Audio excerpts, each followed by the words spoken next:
Mon ami athée, je t'aime de tout mon cœur, bonjour. Je viens te parler encore de Dieu et de comprendre aujourd'hui la parole de Dieu. La parole de Dieu, la parole, même toi quand tu parles, est-ce que tu vois ce que tu dis? Non, tu ne vois pas ce que tu dis. Mais ta parole peut avoir des conséquences sur ta vie et sur la vie des autres. C'est pourquoi dans le livre de Jacques, et chapitre 3, on parle de la langue. La langue, on ne peut pas la dompter. Seul l'Esprit de Dieu peut dompter la langue. Donc c'est la langue qui pousse, qui pousse les hommes à faire la guerre, à faire tant de choses ignobles, mais aussi à faire du bien. Donc la langue a deux effets dans la vie d'un homme. Deux possibilités. À faire du bien, à pousser l'homme à faire du bien, tout comme à faire du mal. Donc, ça veut dire que nous devons pouvoir dompter notre langue et de pouvoir dompter notre esprit afin que notre esprit soit plutôt lumière et non ténèbres, parce que il y a l'esprit des ténèbres et l'esprit aussi qui vient de la lumière. Mon frère, ma soeur, mon ami athée, je te dis frère, je te dis sœur, parce que je sais qu'un jour tu vas accepter Jésus comme ton sauveur personnel. Pourquoi? Parce que tu dis que tu ne crois pas en Dieu. Je peux être d'accord avec toi, hein? C'est aussi un choix. C'est vrai que quand on parle de Dieu, on ne voit pas Dieu. On ne voit pas Dieu. C'est normal. Mais le vent qui souffle, est-ce que tu le vois? Non, mais tu le ressens. Tu le ressens. Le vent va là où il veut. Personne ne le dicte. Bien, Dieu est plus que le vent. Dieu est esprit. Et il a dit dans sa parole, il faut que ceux qui l'adorent en esprit et en vérité. Donc, il faut être dans la vérité de Dieu pour pouvoir comprendre Dieu et rechercher Dieu de tout son cœur. Il faut pouvoir se laisser guider. Si on ne se laisse pas guider, on ne pourra pas comprendre. Si c'est notre intelligence qui nous conduit, eh bien, on ne pourra pas. Comme l'apôtre Paul a dit, eh bien, tout ce qu'il connaissait auparavant, il les a considérés comme de la boue, afin de pouvoir comprendre la parole de Dieu et de devenir l'homme qu'il est aujourd'hui, l'homme qui a écrit tant de livres et dans le Nouveau Testament. Or, lui-même, qui était un grand pharisien et descendant de parents pharisiens, mais eh bien, c'est lui qui a su donner la parole et aux païens afin de gagner le plus grand nombre. Mon frère, ma soeur, mon ami athée, tu ne pourras pas comprendre Dieu si tu restes dans ton petit coin, si tu as une idée gardée de Dieu. Tu ne pourras pas. Donc ça veut dire que tu dois te laisser guider par la parole de Dieu, par l'amour de Dieu. Sans quoi, ben ça va être l'échec. Tu vas toujours dire, moi je ne crois pas en Dieu. Mais pourtant Dieu a mis tant de belles choses autour de toi. Regardez, tant de belles choses. Hein? Les cieux, la terre, les arbres et tant d'autres choses. Le paysage. Dieu a mis tant de choses autour de nous. Il nous a donné tout ça. Pourquoi? Parce que nous sommes faits de chair. Toi et moi, c'est de la chair. On voit de la chair, on est visible. Mais c'est l'invisible qui crée et tout ce qui est visible. L'invisible est plus fort que tout ce qui est visible. Donc c'est pourquoi tu ne peux pas voir Dieu. Parce que Dieu est invisible. Dieu est invisible. De même que le vent qu'il a créé est invisible, mais peut faire beaucoup de dégâts, peut aider à la construction des choses. On a vu tout ce qui est éolien en ce moment. Donc, c'est-à-dire que le vent, ça dépend comment tu vas l'utiliser. Ça dépend comment tu vas aussi t'approcher de Dieu. Si tu vas avec ton arrogance, eh bien tu ne pourras jamais atteindre Dieu. Tu ne pourras jamais comprendre Dieu. Parce que même dans la Bible, pour comprendre la parole de Dieu dans la Bible, il faut déjà faire une chose, c'est de prier. C'est de prier et de demander au Saint-Esprit de te guider afin de pouvoir trouver quelque chose dans la Bible. Sans quoi tu vas lire comme tout intellectuel, et bien qui va lire un livre. Mais cependant, à l'intérieur de la Bible, il y en a tant de choses. Il y a une valeur spirituelle. Et c'est cela. C'est ça qui doit te donner la soif. Parce que c'est à l'intérieur de cela que tu vas comprendre la plénitude de Dieu et la grandeur de Dieu. Dieu est esprit. Nous sommes faits de chair. Et donc, on est contraire. Donc on ne peut pas voir, et de même que on peut voir tout ce qui est visible, et bien puisque on ne vit pas dans le monde invisible, et puis on ne peut pas voir ce qui est invisible. Donc tant qu'on vivra dans ce corps charnel, on aura cette pensée et dans la chair, et bien on ne peut voir que tout ce qui est la plénitude de Dieu, tout ce que Dieu a fait, et donc par sa grâce pour nous-mêmes, afin de nous donner une vie meilleure, de nous montrer qu'il est réellement le Créateur. Mais on ne pourra pas, tant qu'on ne recherche pas réellement la vérité de Dieu dans sa vie, on ne pourra pas voir et voir Dieu. D'ailleurs, Moïse lui-même, il a demandé à voir Dieu. Il y en a d'autres qui l'ont vu, mais ils ont dit je vais mourir parce que Dieu leur avait fait grâce. Parce que l'homme ne peut pas voir Dieu. L'homme ne peut pas voir Dieu et voir ce qui est invisible. Pourtant, nous avons des choses invisibles en nous. Nous avons l'âme. Nous avons l'esprit de Dieu, le souffle. Est-ce que tu vois le souffle de ta vie? Non, tu ne peux pas le voir. Tu ne peux pas le voir parce que c'est le souffle de Dieu qui est dans ta vie. C'est ce qui te fait respirer. Donc, tu ne peux pas le voir. Donc, tout ce qui est invisible, tu ne peux pas les voir. Donc, il faut aller au-delà de toi-même. Et il faut laisser, en fait, toute son intelligence, toute sa connaissance humaine pour embrasser la connaissance de l'esprit afin de comprendre la vérité de Dieu. Sans quoi tu vas dire, ben, ce sont des histoires, ce sont des fables, ce sont des choses historiques. C'est ce que tu vas toujours dire. Pourtant, tout est là. Tout est là. Il suffit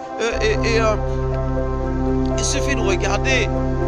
L'homme parle et l'homme crée. Mais à travers quoi l'homme crée? À travers des choses que Dieu a créées. Donc l'homme n'est même pas créateur. L'homme invente des choses à travers des éléments que Dieu a créés. Mon ami, moi je suis pour que tu comprennes enfin la vérité de Dieu dans ta vie. Pour que tu comprennes enfin que Dieu existe. Que Dieu, sa magnificence qu'il a développée et que sa parole est certaine. Qu'il n'y en a pas de mensonge dans ce qu'il dit. Dans ce que raconte la Bible, il n'y en a pas de mensonge. Dieu est réel. Dieu est amour. Mais il veut que tu viennes à lui. Dieu ne va pas chez toi comme ça. Mais il faut qu'il frappe à la porte. À travers cette vidéo, il frappe à ta porte. Maintenant, c'est à toi d'ouvrir. C'est à toi d'ouvrir afin qu'il rentre. Sinon, il ne rentrera pas. Et tu ne comprendras pas non et sa personne. Parce que seul à qui cela a été donné pour comprendre la parole de Dieu. C'est pourquoi tout le monde ne peut pas comprendre la parole de Dieu. Il y a des grands hommes, des grands philosophes, mais ils ne peuvent pas comprendre parce qu'ils veulent comprendre selon leur intelligence. Mon ami athée, le visible et l'invisible, c'est deux choses différentes. Donc tu es visible, hein, et tu es fait de chair, donc tu ne peux pas comprendre les choses invisibles. Mais il faut rentrer dans ce que, dans le cheminement qu'on nous donne. Parce que qu'est-ce que Dieu a dit dans sa parole? Qu'est-ce qu'il a dit dans sa parole? Eh bien, quiconque demande reçoit. Demandez et on vous donnera. Cherchez et vous trouverez. Frappez et on vous ouvrira. Donc, c'est-à-dire que tu as des choses à faire. Comme il a dit dans sa parole, venez à moi, vous tous qui êtes fatigués et chargés, je vous donnerai du repos. Parfois, tu te poses des questions, mais les réponses, Dieu peut te les donner. Mais il faut que tu cherches Dieu, il faut que tu cherches sa personne, il faut que tu cherches sa parole. Il faut que tu le cherches, mais il faut que tu le demandes.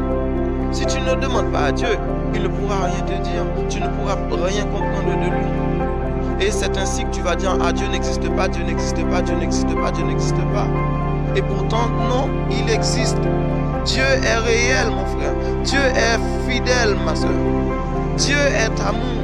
Et cet amour est en nous. C'est pourquoi nous arrivons à aimer. Mais malheureusement, l'amour que nous portons aux autres, ce n'est pas de l'amour, c'est de l'émotion, c'est du sentiment. Car le vrai amour, il y en a ceux qui sont en Dieu qui peuvent l'avoir, c'est l'amour agapé. Parce que l'homme aime aujourd'hui, mais par intérêt, par quelque chose. Parce qu'il y a quelque chose qui fait qu'il va frapper son esprit. Mais celui qui a l'amour agapé, il n'a besoin de rien pour aimer parce qu'il y a l'amour de Dieu. L'amour de Dieu, c'est ainsi. Tu ne vas pas me dire que tu aimes ta femme parce que tu avais trouvé quelque chose en elle, ou ton mari parce que tu avais trouvé quelque chose en lui, parce qu'il y en avait quelque chose au départ qui t'a attiré. Donc c'est du sentiment, c'est de l'émotion. Mais l'amour de Dieu qui surpasse toute intelligence des hommes et des anges, surpasse toute intelligence des hommes et des anges. Cet amour-là, tout le monde ne peut pas l'avoir. Il y en a sauf ceux qui sont en Jésus-Christ, sauf ceux qui ont accepté de se courber pour donner gloire à Dieu, pour dire oui Seigneur, c'est toi le seul vrai Dieu, c'est toi le seul vrai Seigneur, oui tu es roi, oui tu existes, oui c'est toi, et voilà. Donc il faut être capable. On ne peut pas être gagnant partout, mais il faut savoir que comme on voit pour le temps, et le printemps a son temps, l'été a son temps, l'automne a son temps, l'hiver a son temps. Nous aussi, et qui sommes sur la terre, nous avons notre temps à passer. Mais un jour ou l'autre, on mourra. Mais où ira notre âme? Donc c'est cela. Où irai-je après ma mort? C'est vrai que je peux avoir de l'argent, je peux avoir des choses dans la vie, mais où ira mon âme après ma mort? Ça, cette question-là, on doit se le poser. Parce que c'est au-delà même de tout ce qu'on peut avoir, de tout ce qu'on peut posséder sur la terre. Où ira mon âme? Où ira mon âme après ma mort? Mais bien, je ne pourrai pas partir avec. C'est là qu'on doit se dire, oui, il y a quelque chose. Mais pourquoi je ne saisis pas Dieu? Pourquoi je ne saisis pas? Et j'ai entendu parler de Jésus-Christ. Pourquoi je ne saisis pas? Pourquoi je ne le prends pas comme mon sauveur personnel? Et on a dit que, d'après les écrits, ils ont dit que si j'accepte Jésus comme mon sauveur personnel, je vais quelque part. Mais personne d'autre ne me propose cette chose-là. Personne d'autre ne me propose la vie éternelle. Personne, aucune religion au monde ne me propose la vie éternelle. Mais Jésus-Christ lui-même me propose la vie éternelle. Pourquoi je ne saisis pas la vie éternelle? Qu'est-ce qui va me manquer de plus? Qu'est-ce qui va me sortir de plus? Et en moi, dans mon corps, dans ma vie? Qu'est-ce que je vais perdre? Qu'est-ce que je vais perdre? J'aurais tout à gagner plutôt que de perdre. Parce que Jésus ne me demande rien. Il ne me demande rien. Juste l'accepter comme son sauveur personnel. Comme notre sauveur personnel. Et puis, on gagne tout. On a la vie éternelle. On a la vie qu'on espère. on peut vivre dans le bonheur. On a l'âme qui vit éternellement. Moi, sincèrement, je sauterais, je dis oui, ben je vais essayer ce Jésus. Les autres, ils ont proposé quoi? Ils ont toujours proposé la guerre, des problèmes, des difficultés, le chômage, des maladies. Tout ce qu'on voit dans le monde, il n'y en a que ça. Mais il n'y a que Jésus qui propose la paix. Il n'y a que Jésus qui propose la guérison pour le corps, mais aussi la guérison pour l'âme. Pourquoi ne pas sauter? Pourquoi ne pas prendre? Aujourd'hui, on voit comment l'homme déteste l'homme. Moi, si je te détestais, je ne serais pas là en train de faire cette vidéo. C'est parce que je t'aime. J'aimerais que tu prennes la vie que Dieu donne. Ce que Dieu m'a donné, moi. Oui, il m'a donné la paix. J'aimerais bien que tu aies cette paix-là, la paix intérieure. Pas la paix telle que l'homme et la conçoit, mais la paix réelle, avec toute la plénitude de Dieu dans ta vie. Ça, c'est la paix. Une paix remplie de joie, remplie d'espérance, une paix remplie d'harmonie, une paix qui me permette d'aimer quiconque, noir, blanc et jaune ou peu importe la personne. Je ne peux pas avoir de sentiments et de trahison ou d'haïr quelqu'un. Le racisme n'est pas en moi. Tout ça, c'est parti à travers qui? À travers Jésus-Christ. Par Jésus-Christ, eh bien, il m'a sauvé. Aujourd'hui, je peux vivre en paix avec les autres. Voilà. Donc, c'est ainsi, mon ami, athée. Tu peux aussi un jour être comme moi. La chose qui est extraordinaire, c'est que quand je vais prier avec les gens, je pose les mains sur les malades et les malades sont guéris. Je prie pour un tel et ses problèmes et sont partis. Pourquoi? Qui suis-je moi pour faire ces choses-là? Je suis un humain comme toi, mais je suis la parole de Dieu dans ma vie. Dieu a dit ça, ça va être ça. Tu imposeras les mains sur les malades seront guéris. Si tu bois quelque chose de mortel, eh bien ça ne te fera aucun mal. Eh bien, tout cela se fait dans ma vie. Quand je demande à Dieu quelque chose, il me le donne. Et si Dieu ne me donne pas quelque chose de la grande richesse, c'est parce que si j'avais toutes ces richesses, peut-être que je quitterais Dieu. J'oublierais et parce que ce qui doit être le plus important pour quelqu'un, c'est sa vie éternelle. Ce n'est pas les fardeaux des autres, ce que les autres pensent. Parce que nous vivons de façon limitée, mais Dieu, il vit de façon illimitée. Nos esprits restent figés sur des choses, mais l'Esprit de Dieu est infini. Voilà la différence. C'est que l'Esprit de Dieu continue. Mais nous, on reste figés sur une chose. Dieu n'existe pas, Jésus n'existe pas. Ce sont des fables, ce sont des mensonges. Mais demande toi-même à Dieu. Ne cherche pas à comprendre ce que les autres ont pensé. Recherche la vérité par toi-même. Recherche la vérité par toi-même. Ne pense pas ce que les autres ont pensé autrefois. Oui, parce qu'il y a la guerre, et bien c'est à cause de Dieu. Non, Dieu n'est pas là pour la guerre. Dieu ne n'aide pas à faire la guerre. Bien au contraire, il nous protège chaque jour. Pendant nos sommeils, il y a des anges qui se battent pour nous, pour empêcher à Satan de nous atteindre notre vie, atteindre nos enfants. Parce que Dieu nous aime, Dieu nous protège. Je lisais un livre de Tarimel où des enfants de 10 ans disaient qu'ils avaient des anges qui les protégeaient pendant leur périple dans la forêt. Donc des choses qui se passaient dans les années 60. Donc ça veut dire que Dieu, il est là. Il est esprit et vie, mais tu ne pourras pas le voir. Tu vas te forcer à vouloir le voir, mais c'est à travers le Saint-Esprit qu'il nous parle. C'est à travers le Saint-Esprit qu'il nous guide. C'est à travers le Saint-Esprit qu'il nous dirige. C'est à travers la parole qu'il a laissée. Ces testaments, comme on dit l'Ancien et le Nouveau Testament, afin de nous guider. Mais un jour, comme il nous l'a promis, on verra Dieu, on verra le Seigneur, on le verra, il viendra nous chercher pour vivre avec lui. Il l'a dit dans sa parole, et sa parole est certaine. Ce que Jésus disait, eh bien, c'est ce qui est en train de se passer en ce moment. On voit les guerres dans le monde. On voit tout ce qui se passe. Les hommes sont égoïstes. Les hommes sont arrogants. Les hommes sont méchants.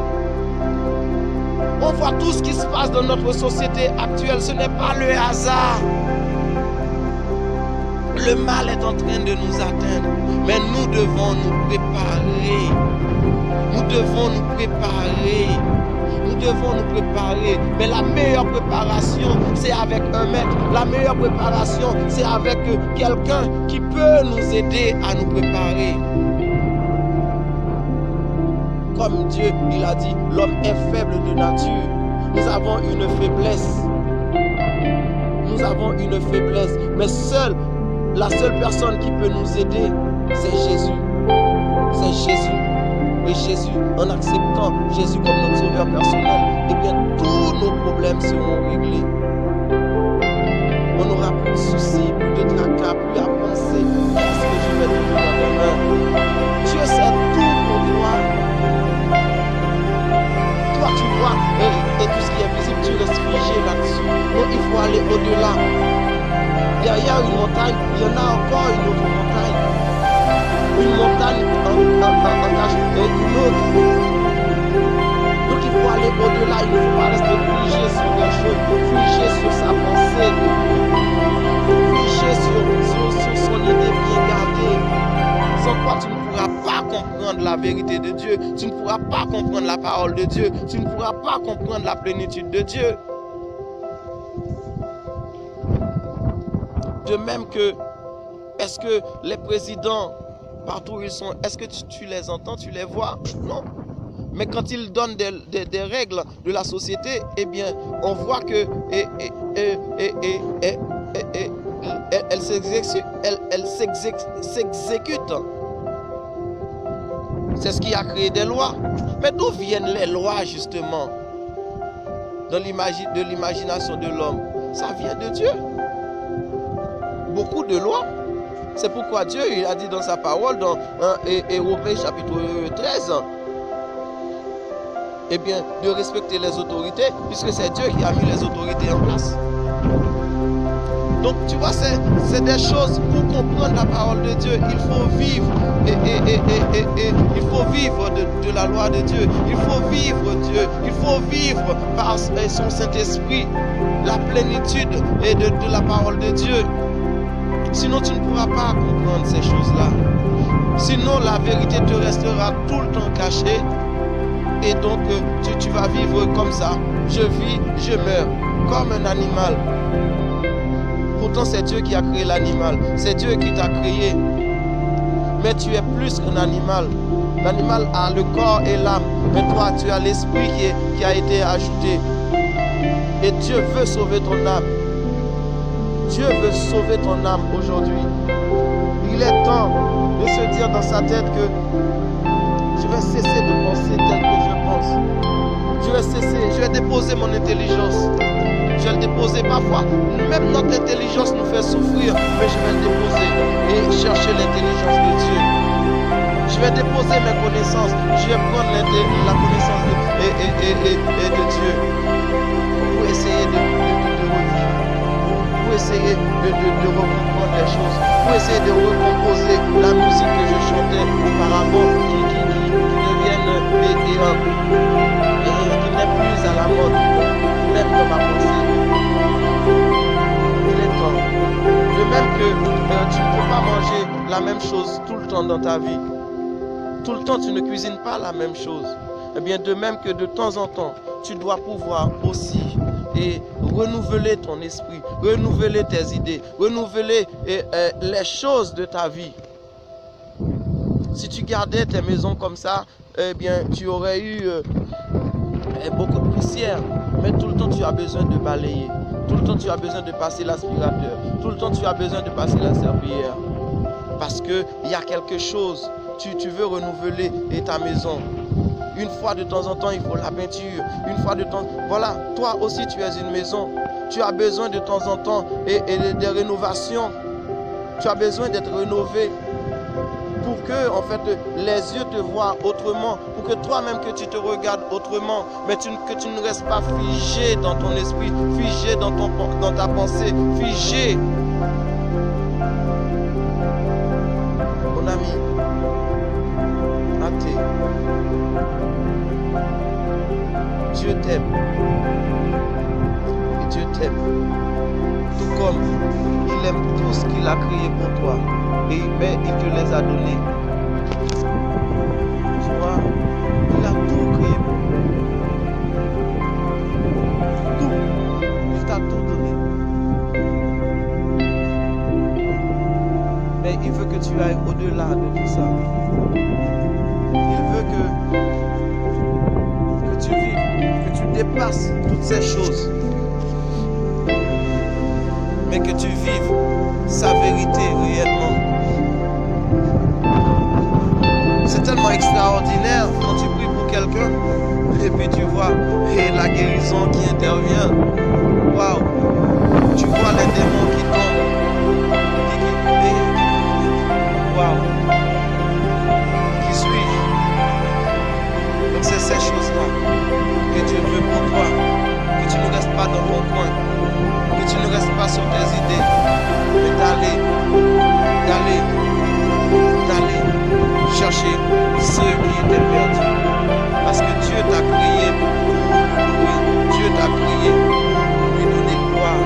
Tu es un enfant de Dieu. Tu es une créature de Dieu. Et Dieu veut que tu sois son enfant. C'est pourquoi il te demande de venir à lui. Venez à moi, vous tous qui êtes fatigués et chargés, je vous donnerai du repos. Il veut que tu renouvelles ta vie. C'est pourquoi il a dit dans sa parole, si quelqu'un est en Christ, il est une nouvelle créature. Les choses anciennes sont passées et voici toutes choses sont devenues nouvelles. Ainsi, il a dit dans sa parole, dans Hébreux 3, verset 15, aujourd'hui, si tu entends ma voix, n'endurcissez pas vos cœurs. Si tu entends la voix de Dieu, n'endurcis pas ton cœur. Parce que il t'aime, il veut te sauver. Moi, c'est tout ce que je peux te dire. C'est tout ce que je peux te dire. Est-ce que cela me coûte quelque chose? Non. Mais ce que j'aimerais de tout mon cœur, c'est que tu deviennes un enfant de Dieu.